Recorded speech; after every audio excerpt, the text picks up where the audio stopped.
The fire no one saw in time. The fire did not begin with flames. It began with something far less obvious. A faint change in the air. A shift so subtle that it did not interrupt routine, did not demand attention, did not create urgency. It existed quietly, hidden within the structure of the house, growing in a place no one could see and no one thought to check. That is how it started, not as chaos, but as silence. The first signs were not visual.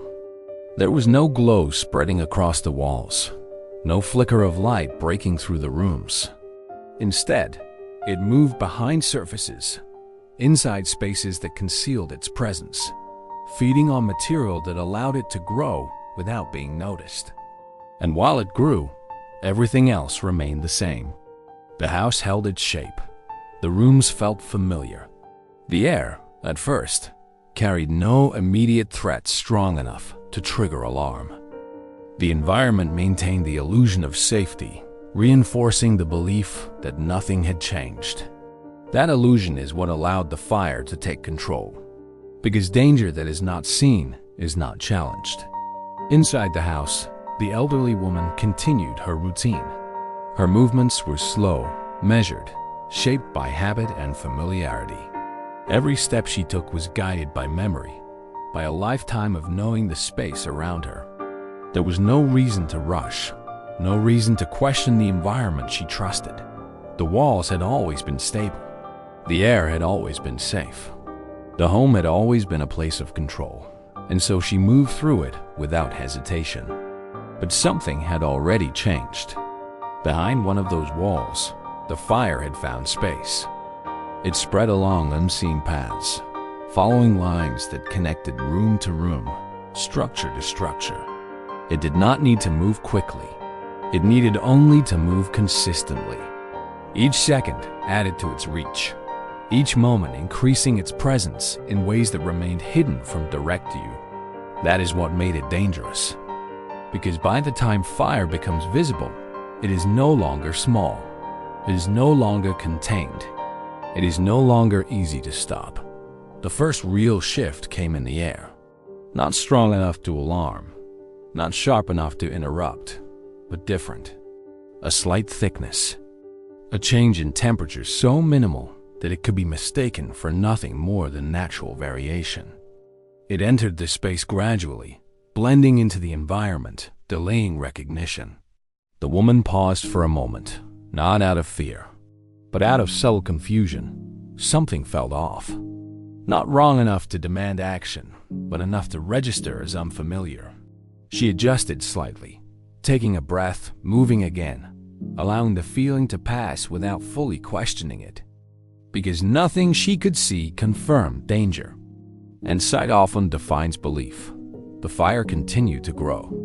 Its presence expanded beyond its origin point, pushing further into the structure, finding new paths, new surfaces, new ways to spread. The heat increased slightly. The air shifted again. The invisible became less invisible, but still not enough to trigger immediate response. The threshold had not yet been crossed, but it was close. In another part of the space, something else began to change.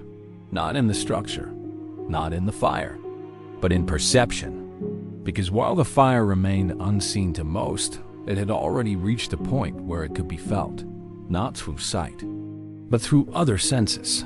A difference in air movement, a change in heat distribution, a subtle disruption in the normal flow of the environment.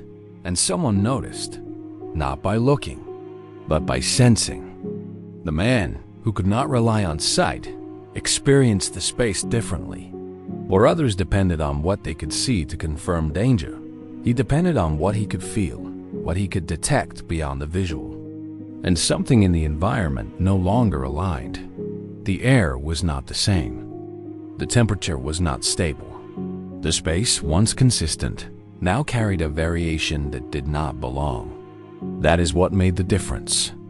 Because he did not need to see flames to understand what was happening. He felt the shift before it became obvious. He recognized the change before it became visible. And in that moment, the illusion of safety disappeared completely. The fire no one saw had already reached a point where it could not be ignored, and the time to act had already begun to disappear. He did not experience the house the way others did. There were no visual cues guiding him, no reliance on light to define space, no confirmation through sight that everything was as it should be. His world had always been constructed differently, not limited, but reorganized, built on signals most people ignore because they do not need them. For him, awareness was constant. Every environment he entered became something to read, not through images, but through presence. The way air moved through a room, the way sound behaved against walls, the subtle changes in temperature from one area to another. These were not background details. They were information, and that information had always been reliable. The house, like any space he knew, had a pattern.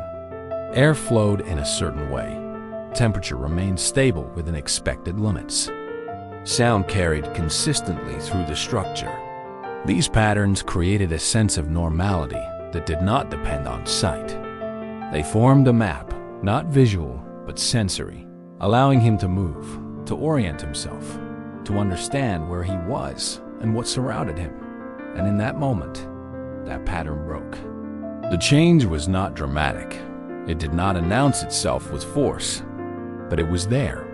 The air felt different, not just warmer, but uneven. It moved in ways that did not match the usual flow of the house. Subtle shifts, almost imperceptible to someone not trained to notice them, but enough to stand out to him. He paused, not out of uncertainty, but out of recognition. Something did not belong. His head turned slightly, not searching visually, but aligning his senses, isolating the source of the difference. The environment around him was no longer consistent. The balance had shifted, and when balance shifts, something has changed. He took a slow breath. The air carried a new texture. Not strong, not overwhelming, but present. A faint dryness. A slight heaviness that should not have been there. It did not yet resemble smoke in the way most people would identify it, but it carried the beginning of that transformation. That was enough. Because he did not need full confirmation to act. He needed deviation, and deviation was clear. The temperature rose slightly again, not uniformly, but in pockets, unevenly distributed through the space. That inconsistency mattered. It suggested movement. It suggested a source that was not stationary. It suggested growth. His awareness sharpened, not because of fear, but because of clarity. The house was no longer stable. The environment had changed in a way that could not be ignored. And that meant one thing: danger. He did not need to see flames to understand the progression. He did not need to witness the fire directly to know it existed. The signals around him, small as they were, formed a pattern he recognized immediately. Heat without source, air movement without cause, a shift in density that did not match the space. All of it pointed to the same conclusion. Something was burning, and it was spreading. His posture changed slightly, not dramatically, but enough to indicate readiness. His mind moved ahead of his body, mapping the space as he knew it, identifying paths, exits, and obstacles that would matter if the situation escalated further. Because once fire reaches a certain point, time disappears, and he knew that. More importantly, he understood something else. If he could feel it this clearly already, then it had been growing longer than anyone realized, which meant someone inside the house might already be in danger. That realization shifted everything, because now it was no longer just about recognizing the fire. It was about who might not have recognized it yet. And that is when the moment changed, from awareness to responsibility. The house had always been predictable. Every room connected in a way that made sense. Every hallway led somewhere familiar. Every door opened into a space that had been walked through countless times. It was a place built on routine, on memory, on the quiet confidence that comes from knowing exactly where you are. That is what made it dangerous now, because the same structure that once offered safety had begun to work against her. The elderly woman moved slowly through the house, guided by habit, not urgency. Her steps followed patterns she had repeated for years. From one room to another, from one familiar space to the next, she trusted the layout to remain constant. And physically, it had. But functionally, everything had changed. The fire, still hidden from direct view, had begun to alter the environment in ways the structure could not reveal. Heat moved through walls.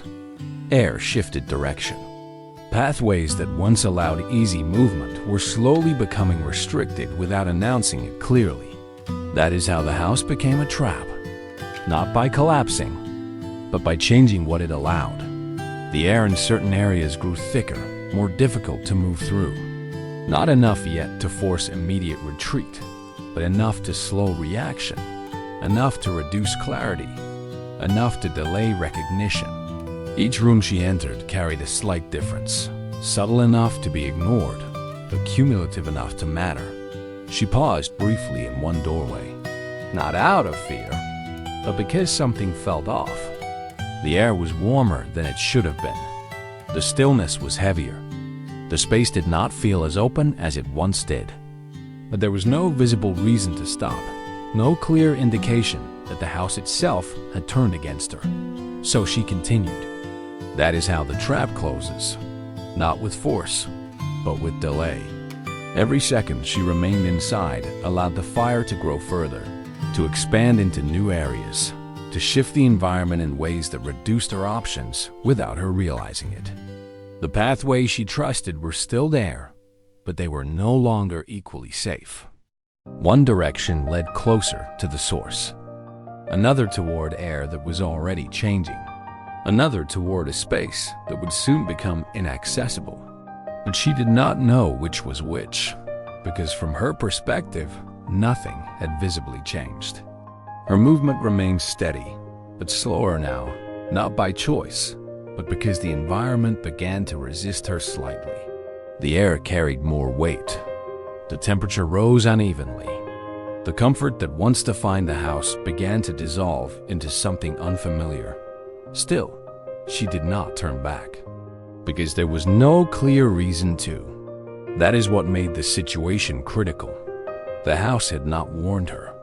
It had not signaled danger in a way she could immediately understand. It had simply changed around her, quietly, gradually, turning from a place of safety into a space that no longer supported her movement the way it once did. And with each step she took deeper inside, the number of safe options decreased. The fire continued to spread. Its reach expanded into new areas, cutting off pathways before she could recognize they were no longer viable.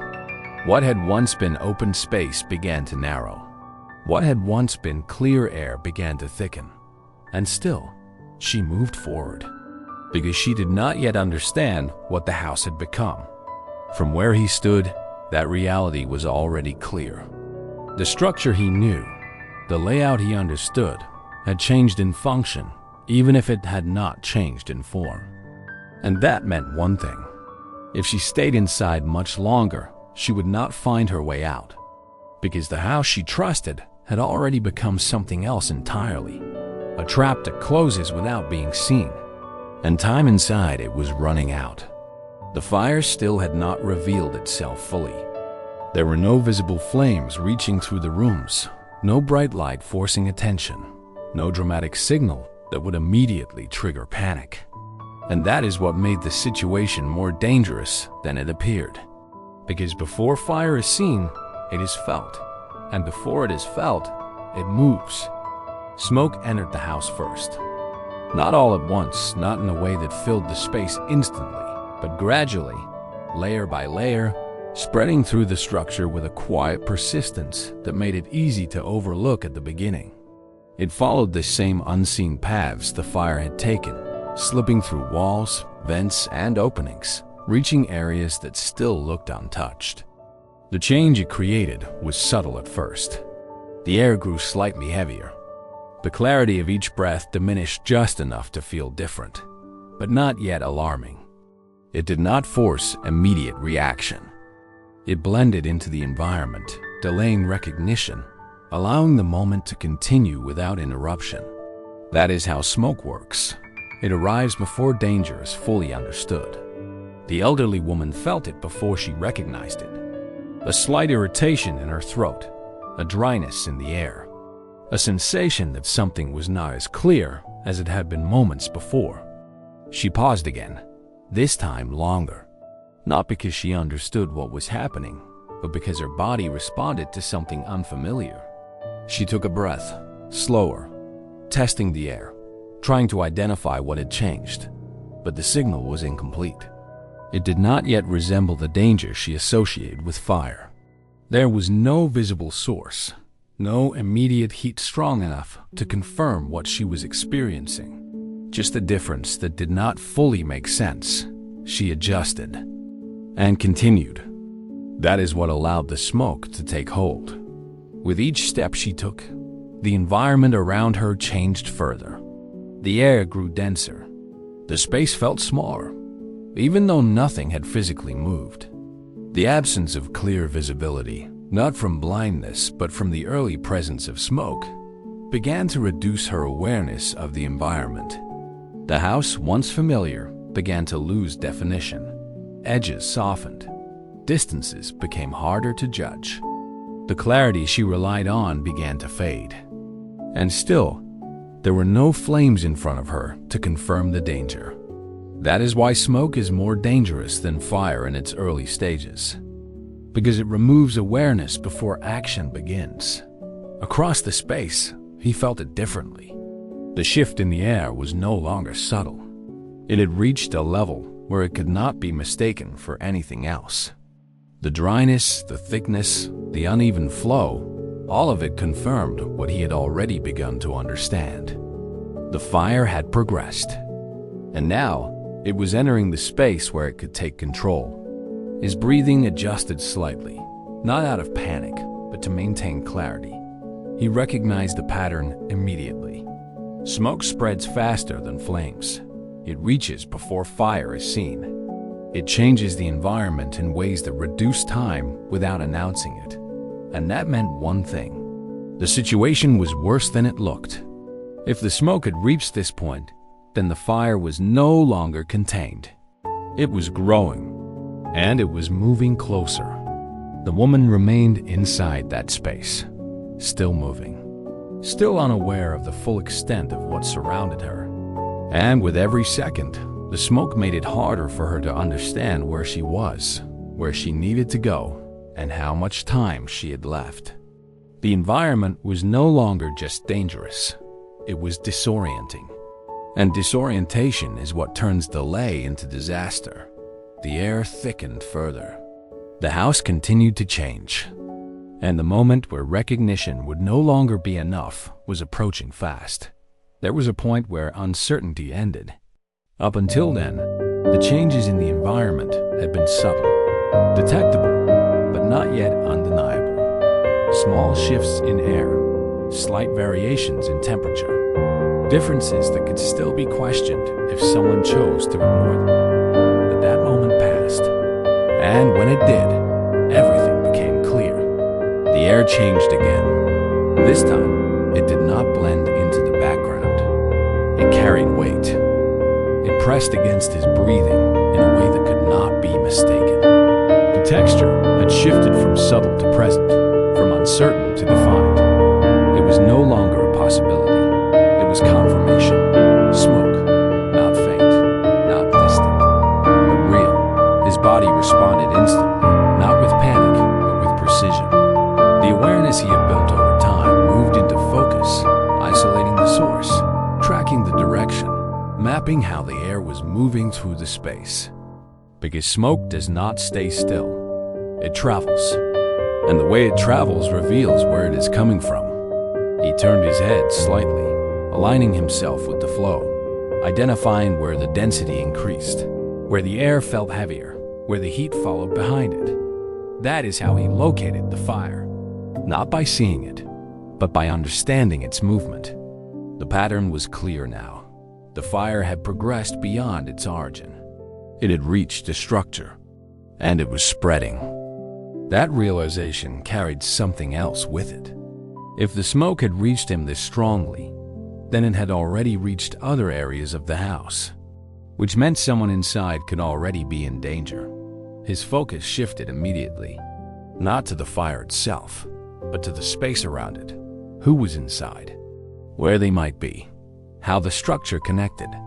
The layout of the house formed in his mind with precision. Every room, every hallway, every doorway, all mapped through memory, through understanding, through the countless times those paths had been learned without sight. And within that map, one realization stood out. She was still inside. The elderly woman, alone, unaware. That changed everything. Because now, this was no longer just a situation to recognize. It was a situation that demanded action. Immediate. He did not wait for further confirmation. He did not look for visible proof. He did not call out for someone else to respond, because he already knew what others had not yet fully understood. The house was no longer safe, and she had not left. His posture shifted. Forward. Ready. The hesitation that might exist in others did not exist here. He had already passed the point of questioning. The environment had given him all the information he needed. The fire was real. The smoke was spreading. And someone was still inside. That is when the moment changed. From awareness to decision. Because knowing something is wrong is not enough. What matters is what happens next. And in that exact second, he understood one thing with complete clarity. If he did not act now, she would not make it out. Everyone else would move away. That is the natural response. When danger becomes real, when the air changes, when the environment signals that something is wrong, the instinct is to create distance, to find an exit, to move towards safety as quickly as possible. And that instinct is correct, because fire does not wait. It grows. It spreads. It consumes everything that remains within reach. So when recognition happens, the direction is clear. Out, away, survive. But he moved in the opposite direction. Not because he did not understand the danger, but because he understood it completely. The moment he confirmed what was happening, the path ahead divided into two outcomes. One where he stepped back, leaving the house to the fire, preserving his own safety. And another where he moved forward into the same space that was becoming more dangerous with every second. And he chose the second, not impulsively, not without awareness, but with full understanding of what it meant. Because he knew something others had not yet acted on. She was still inside. The elderly woman had not left. And time was already running out. The air around him thickened again, reinforcing the reality of what he was about to do. The heat followed, uneven but rising, spreading through the structure in a way that confirmed the fire's growth. Every signal pointed to the same conclusion. This was not a small fire. This was a developing threat. And entering it meant stepping into a space that would only become more unstable. He did not hesitate. There was no moment where he questioned the decision. No internal resistance that slowed him down. The clarity of the situation removed that possibility entirely. If he stayed out, she would remain in, and that outcome was not acceptable. His body moved forward, not fast, not rushed, but deliberate. Each step carried intention, guided not by sight, but by memory and sensory awareness. The layout of the house existed in his mind with precision, allowing him to move through it without needing to see the path ahead. The air shifted as he advanced, thicker, warmer, more resistant. Each step deeper into the house increased the intensity, reinforcing that he was moving toward the source, not away from it. That is what made the action so critical, because most people rely on sight to navigate danger, to see where the fire is, to see where the smoke is thicker, to see where the safe path remains. He had none of that.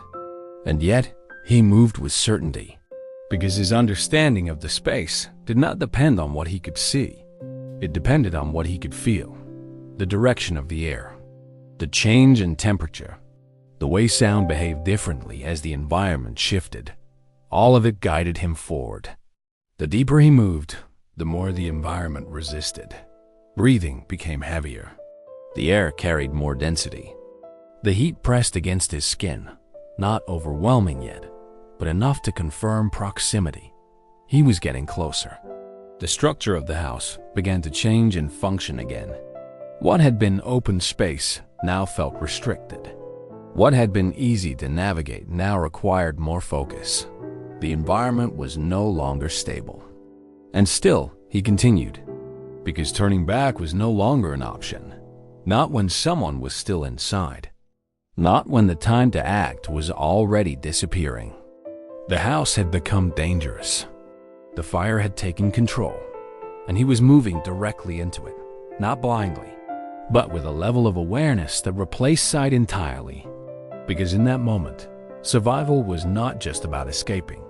It was about going where no one else would, and reaching someone who could not escape on her own. The deeper he moved, the less the house resembled what it once was, not in structure, but in clarity. The air had thickened to the point where even someone with sight would struggle to see clearly.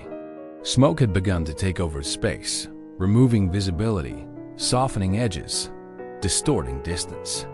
The familiar layout no longer presented itself in a way that could be trusted visually. And yet for him, that change did not create confusion, because he had never relied on sight to navigate it. His understanding of the house remained intact. Every step he took was guided by memory, by the internal map he had built over time. He did not need to see the hallway to know where it led. He did not need to see the doorway to know where to turn. The structure existed in his mind with precision, unaffected by the smoke that now filled the air. But finding her required more than knowing the layout. It required locating her within it, and that is where the moment became critical. He stopped briefly, not out of hesitation, but to listen. Sound behaved differently now. The fire had begun to alter the way it moved through the space. The crackling, distant but growing, created interruptions. The air itself carried noise, subtle shifts that distorted clarity. But within that, something else could still be detected. Something human. He focused, filtering through everything else, searching for any signal that did not belong to the fire. At first, there was nothing clear. Only the environment. Only the progression of the fire. Only the sound of something growing beyond control. But then, a difference. Faint, irregular. A movement that did not follow the pattern of the house or the fire. He turned slightly toward it, not certain, but aligned enough to follow. He moved again, slower now, more precise. Each step measured against the signals he could detect. The direction of the sound, the way it shifted as he moved, the way it became clearer or faded depending on his position. That is how he tracked her. Not by seeing, but by narrowing distance through perception. The air thickened again. The heat increased. He was closer now. The environment confirmed it. And then he heard it. A small movement. A breath. Unsteady. The kind of sound that does not travel far, but enough to confirm presence. She was there. Not far, but not close enough to reach without precision. He adjusted his direction again, aligning fully with the source. The internal map of the house guided him around obstacles, through space that no longer felt open, through air that resisted every step forward. And then he reached her, not by chance, but by understanding. She was lower than expected, her posture affected by the environment, her movement slowed, her awareness compromised by the smoke. She had not found her way out. She had not even reached a point where escape was possible. She was trapped, and she had not seen it coming. His hand reached forward, carefully, not searching randomly, but directed. It made contact. Solid. Real. She was there. The connection changed everything. Because finding her was not the end. It was the beginning of something far more difficult. Getting her out. The moment they connected, time accelerated. Finding her had been precise, controlled, guided by awareness and memory. But getting out would not follow the same conditions. The environment had already changed too much. The fire had grown beyond its hidden stage. The house was no longer just dangerous. It was unstable. The air shifted violently, not gradually.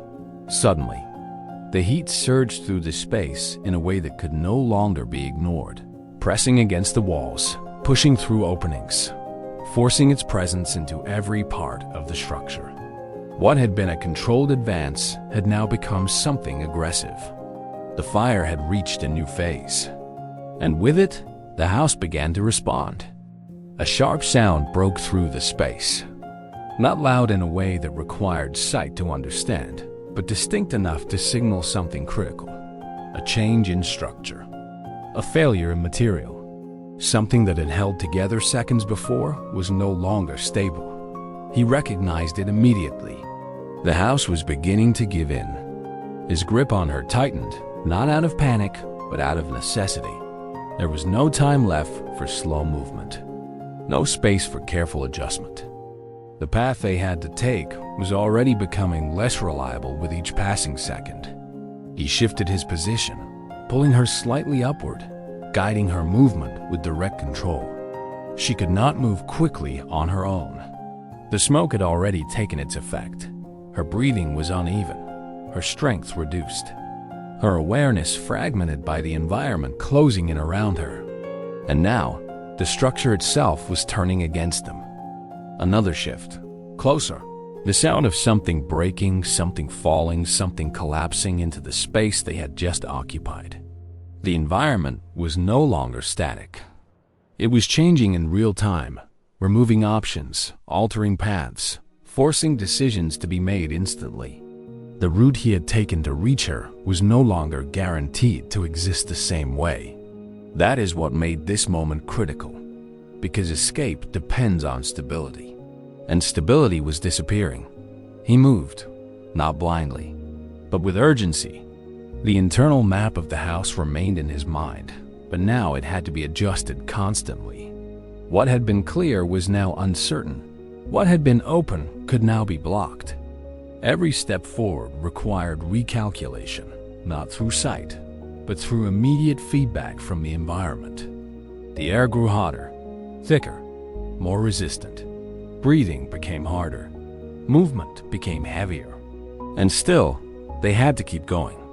He guided her step by step, maintaining contact, ensuring she did not lose direction, ensuring she did not fall behind in a space that would not allow delay.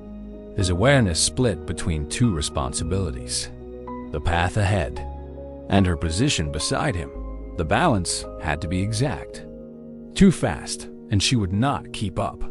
Too slow, and the environment would overtake them. Another collapse. Closer again. The structure groaned, the sound carrying through the space in a way that confirmed what was happening. The house was failing. Not completely. Not yet. But enough to make every second matter more than the last. This was the point where everything could have ended. Not because they had failed, but because the environment was no longer predictable. The fire had taken control. The house had begun to respond, and the margin for escape had been reduced to almost nothing. But he did not stop, because stopping was no longer an option, and the next step would decide whether they made it out. They made it out, not with ease, not with time to spare, but with seconds that mattered more than anything else. The air outside felt different immediately, lighter, clearer, real. The kind of air that confirms survival the moment it fills your lungs. Behind them, the house no longer held its shape the way it once had. What had been structure was now surrendering to the fire. The sounds carried outward, no longer contained, no longer hidden. The danger that had once been invisible was now undeniable to everyone. But by the time it revealed itself, the moment that mattered had already passed. She was alive. Because someone who could not see had recognized what others had not. He did not look back. There was no need to confirm what he already understood. The fire had taken control. The structure would not recover. What mattered was no longer inside. What mattered was beside him. The elderly woman struggled to stabilize, her breathing still uneven, her body still processing what had just happened. She had seen the house. She had walked through it her entire life. She had trusted it to remain safe. And yet, she had not seen the danger in time. He had, not through sight, but through awareness that did not depend on it. That is what changed everything. Because what people call limitation often hides a different kind of strength. One that is not obvious. One that does not rely on what most depend on. One that develops in ways that are only revealed in moments like this. He did not need to see the fire to understand it. He did not need to see the smoke to navigate through it. He did not need to see the collapse to know it was happening. He felt it. He understood it. And he acted on it before it was too late. Around them, the world began to respond. Voices approached. Movement increased. People gathered, drawn by the fire, by the urgency, by the realization of what had almost happened. But even within that growing noise, one truth remained clear. The outcome had already been decided, not by chance, not by delay, but by action taken at the exact moment it was needed. He remained still, calm, unchanged. There was no need to explain what he had done. No need to describe the decisions, the awareness, the precision that had carried them through the fire. The result spoke for itself. She was alive. That was enough. The flames behind them continued to rise, consuming what remained of the structure, turning the house into something unrecognizable. But for those who stood outside, watching, understanding what had just occurred, the fire was no longer the only thing that held their attention, because they had witnessed something else, something that does not fit expectation, a moment where sight did not define awareness, a moment where a limitation did not define outcome, a moment where the person who should have been at a disadvantage understood more than anyone else in the room. And that changes the way you see everything after, because it forces a question that does not disappear. What does it truly mean to see? Because in that moment, the one who could not see saw the most. And that is why they made it out.